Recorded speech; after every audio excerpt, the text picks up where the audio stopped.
उसके बाद शरीर के लेवल पे देखिए तो शरीर के स्तर पे इश्यूज आते रहते हैं। कभी ये वाली बॉडी में पेन है, जब मकान पुराना होता है तो उसमें दर्द, उसमें प्रॉब्लम्स भी काफी आनी शुरू हो जाती है। शरीर जब पुराना होता है तो उसके अंदर भी इश्यूज आने शुरू हो जाते हैं। फिर रिलेशनशिप के जुगाड़ करना पड़ता है, कभी कोई नाराज हो रहा है तो कभी कोई नाराज हो रहा है, तो उस चक्कर में हम उसी को जुगाड़ में लगे रहते हैं, तो समय नहीं मिलता अध्यात्म के पहलू में आने का। और अध्यात्म में भी आते हैं तो इसी जुगाड़ के लिए आते हैं कि किसी ना किसी तरीके से हमारी घर की समस्या दूर हो जाए, ये प्रॉब्लम दूर हो जाए।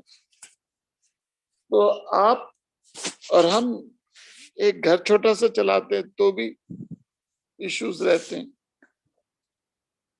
हम इतना इंस्टीट्यूट चला रहे हैं तो हमारे पास भी इशू रहते हैं। कभी पानी का इशू है तो कभी इलेक्ट्रिसिटी का, तो कभी, और ये कभी खत्म नहीं होंगे, ये पंगे कभी खत्म नहीं होंगे संसार में।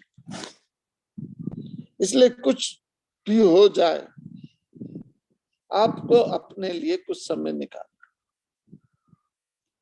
आप चाहे जितने भी बिजी हो, जितना भी बिजी हो, नहाने के लिए, शौच के लिए, शौचालय के लिए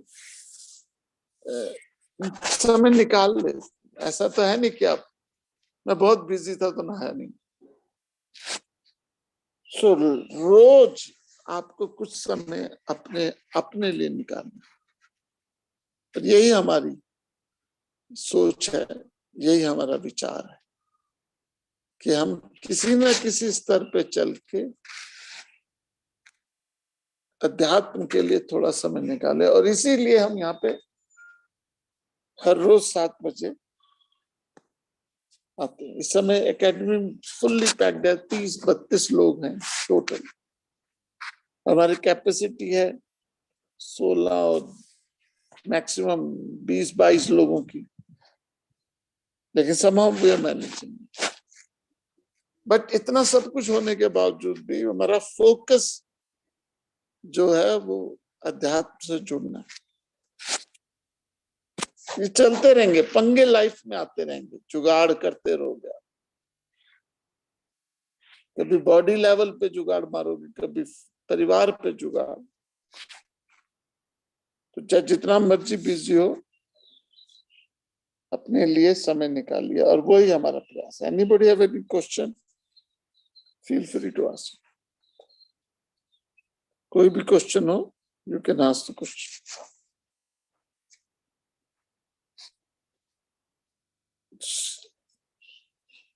मैं एक चीज इंटरेस्टिंग अनुभव है मेरी लाइफ का, क्योंकि मैं, आप जानते हो, ट्रैवल बहुत करता हूं, तो उस ट्रैवलिंग का रेनेसां रहता है जीवन में। रविंद्रनाथ टैगोर जी ने बोला था कि यदि आदमी को जवान रहना है तो उसको हर एक साल एक नया शहर देखना चाहिए। उस समय शहरों की चर्चा थी, एक नया राज्य था। आज हमारी सोच देशों तक पहुंच गई है।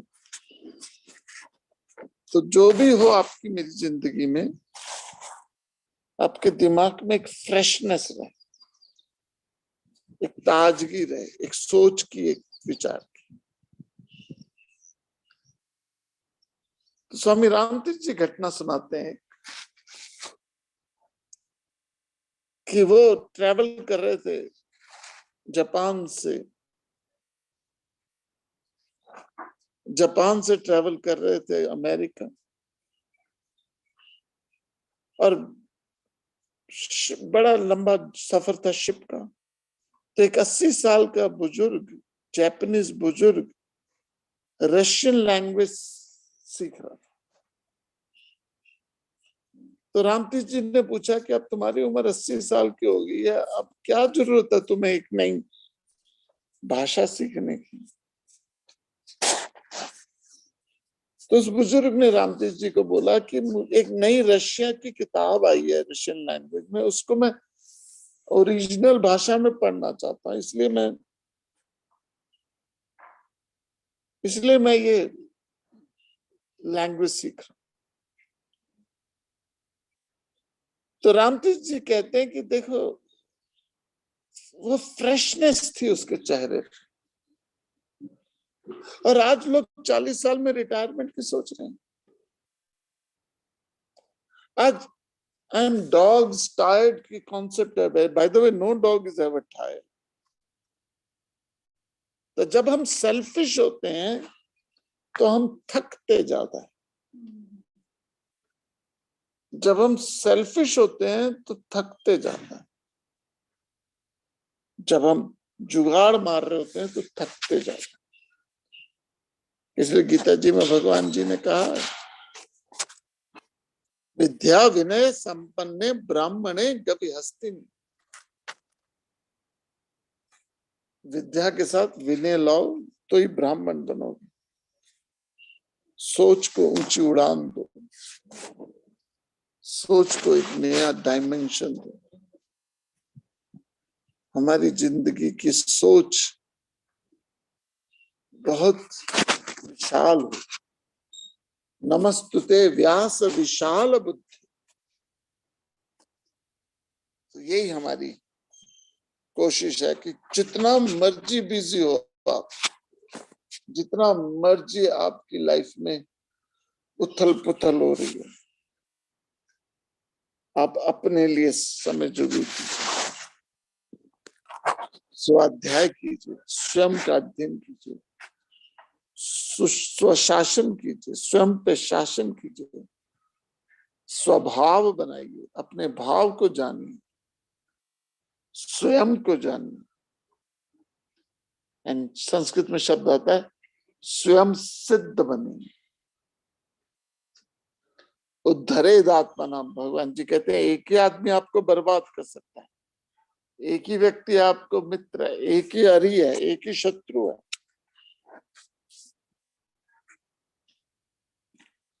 वो आपको भगवान श्री कृष्ण जी ने गीता जी के कई श्लोकों में, 6 श्लोकों में संबंधों पे बड़ा इंटरेस्टिंग बात बोली। 6 श्लोक के शायद 10वां या 9वां श्लोक है, जिसमें भगवान जी का है सुहृद मित्रा उदासीन मध्यस्थ बंधुषु। 6 अध्याय के 9वें श्लोक में भगवान जी ने 9 संबंध बताए। एक तो आपका वस्तुओं से संबंध, उसे मिट्टी पत्थर और सोना बोला गीता जी। उसे मिट्टी पत्थर और सोना मिलाइए। हमें 2 चीजों से संबंध है, वस्तुओं से और व्यक्तियों से।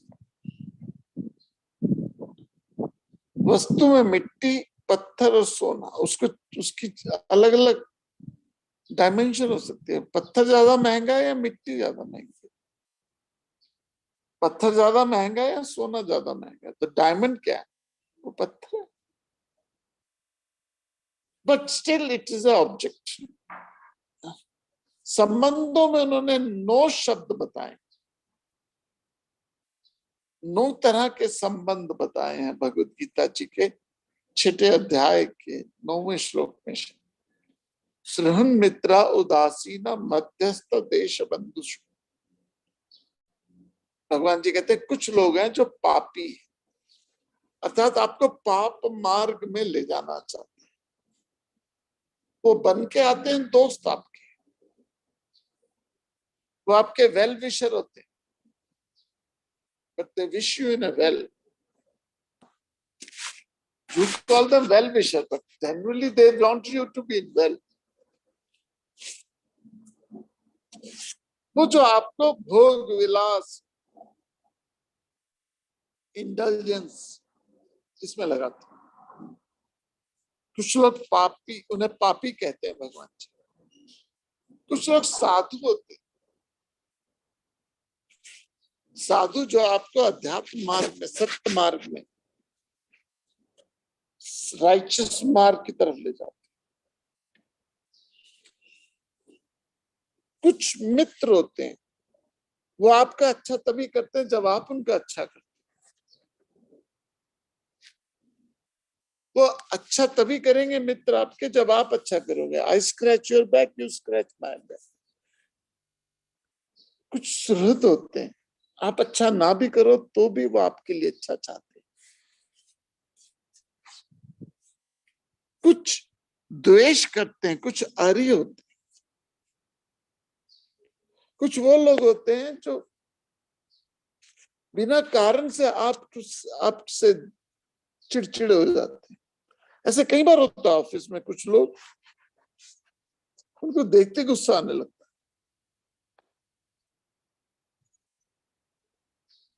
एक ईरानी जोक है ये, ईरान का जोक है कि एक लड़का अपनी माँ के पास गया, कहने लगा, माँ मैं ना शादी कर रहा हूं, मैंने लड़की ढूंढ ली है और मैं ना कल 6 लड़कियां लाऊंगा तेरे सामने और तुझे बताना इन 6 लड़कियों से किसको मैंने विवाह के लिए पसंद किया। तो अगले दिन वो लड़का 6 लड़कियां सामने ले आया और कहने लगा, माँ बता इसमें से किससे मैंने शादी करनी है। माँ ने एक लड़की को देखा, उस छठ से हाथ उसके ऊपर उंगली करिए, कहा इससे तुझे विवाह करना। लड़का हैरान, कहने लगा, माँ तुझे कैसे पता चल गया कि मैं इसी से शादी कर रहा हूं। कहते इसको देखते मुझे गुस्सा आने लगा, इसको देखते ही मुझे थोड़ी सी इरिटेशन होने लगी। तो हम तरह तरह के लोग हैं, किसी से द्वेष है, किसी से रिय है, कोई मध्यस्थ है, और कुछ प्रारब्ध से आपको संबंध मिलते हैं जो तोड़े नहीं जा सकते। तो 9 तरह के संबंध बताए हैं भगवान जी ने, 6ठे अध्याय में आप चेक कर सकते हो।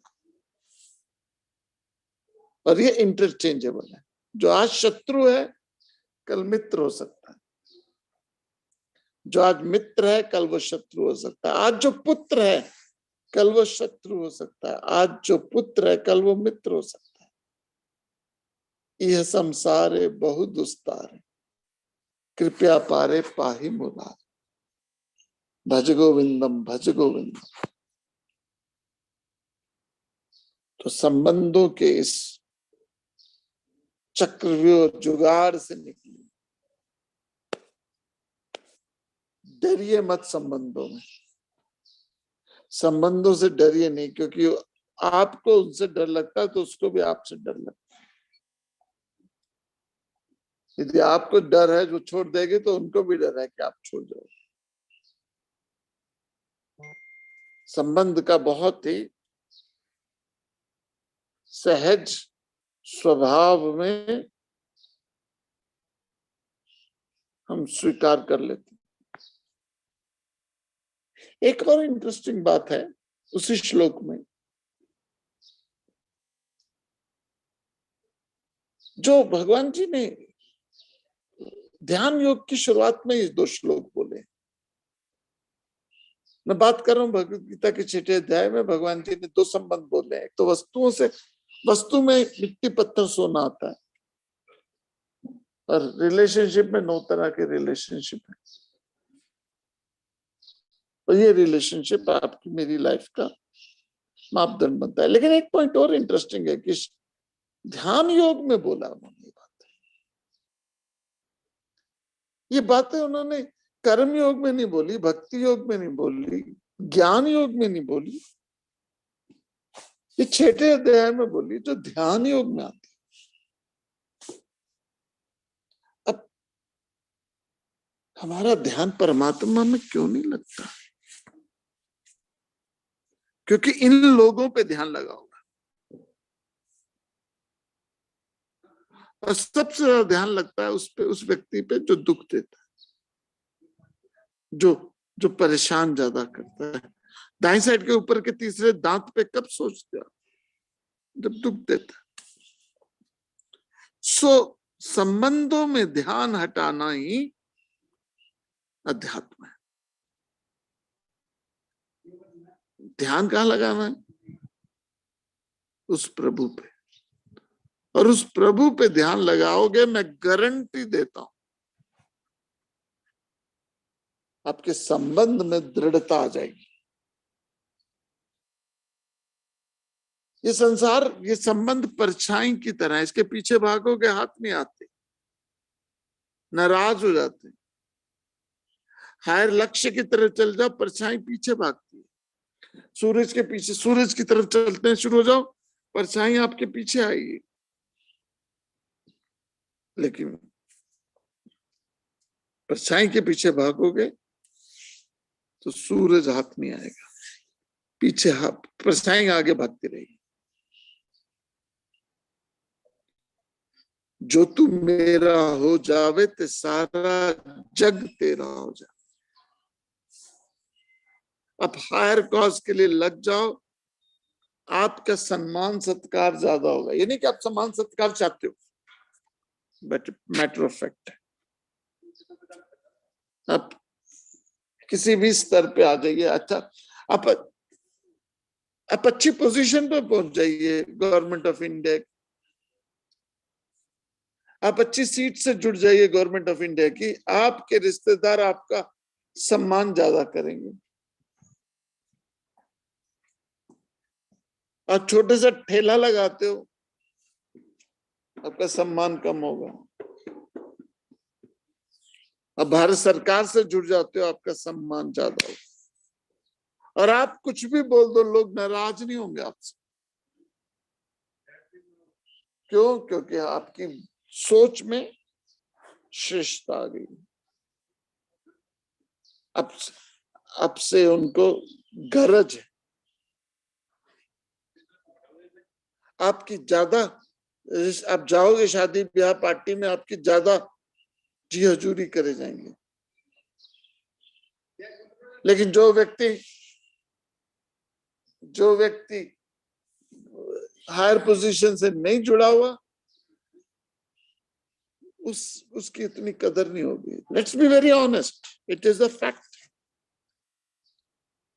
आपके दो भतीजे हैं, एक छोटी सी दुकान चलाता है और एक पुलिस कमिश्नर है।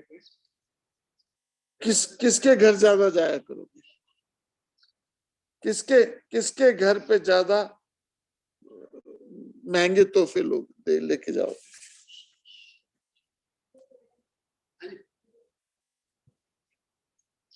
तो जब आप अच्छी पोजीशन से जुड़ते हैं, आपकी बात मानते।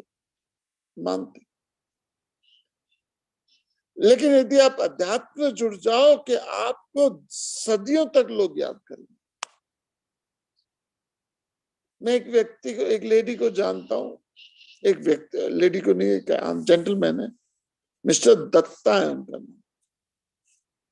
अब he is no more, is a doctor in Pittsburgh. और वो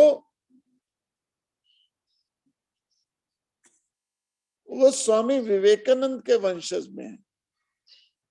स्वामी विवेकानंद का ब्रदर उनका दादा, स्वामी विवेकानंद का जो ब्रदर था वो उनका दादा, सगा दादा।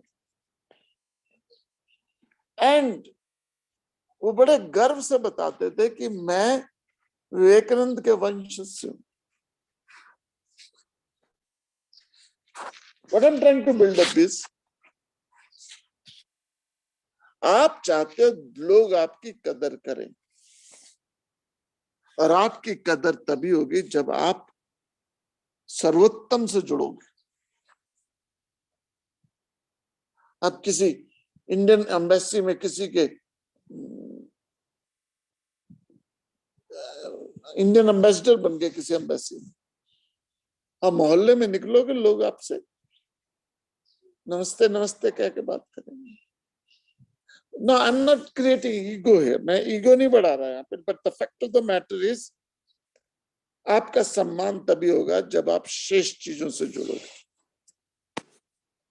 और जो श्रेष्ठम से जुड़ जाए उसका सम्मान सदा होगा। लेकिन वो सम्मान के लिए श्रेष्ठ से नहीं जुड़ रहा, it is the by product, और बाई प्रोडक्ट का उस समय ध्यान नहीं होता जब आप जुड़ते हो, लेकिन वो बाई प्रोडक्ट बहुत मजेदार हो जाता है।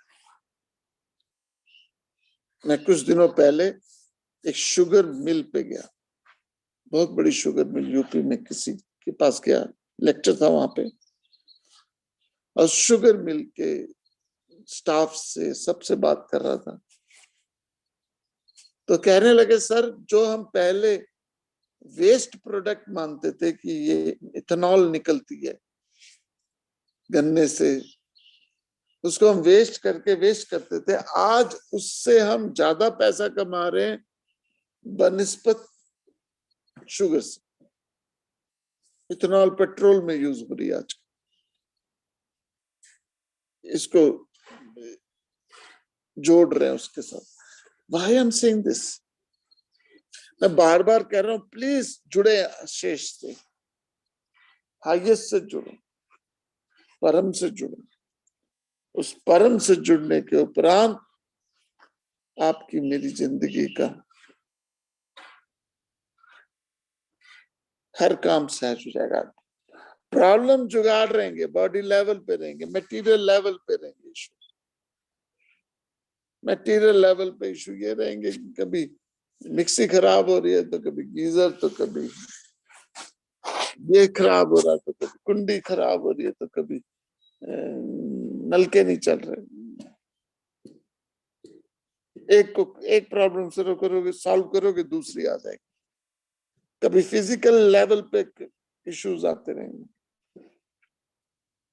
रिलेशनशिप पे इशू रहेंगे, कभी बेटा नाराज हो रहा है, तो कभी बहू नाराज हो रही है, तो कभी बेटी नाराज हो रही है, तो कभी जमात नाराज हो रहे हैं।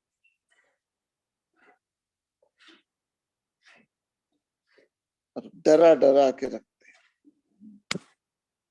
एक सच्ची घटना बताता हूं मैं, ऐसे हमें तड़पाया जाता है, रोका जाता है। और सच्ची घटना, एक सुनार था, उसके 4 बेटे थे,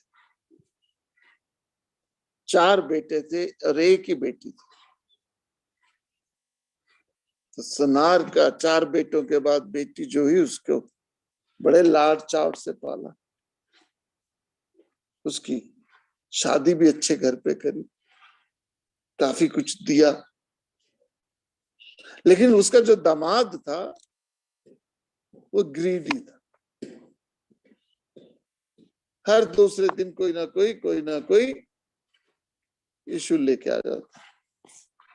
और बेटी माँ चारों बच्चों से छुपा के अंदर ही अंदर उसकी किचन चला रही थी।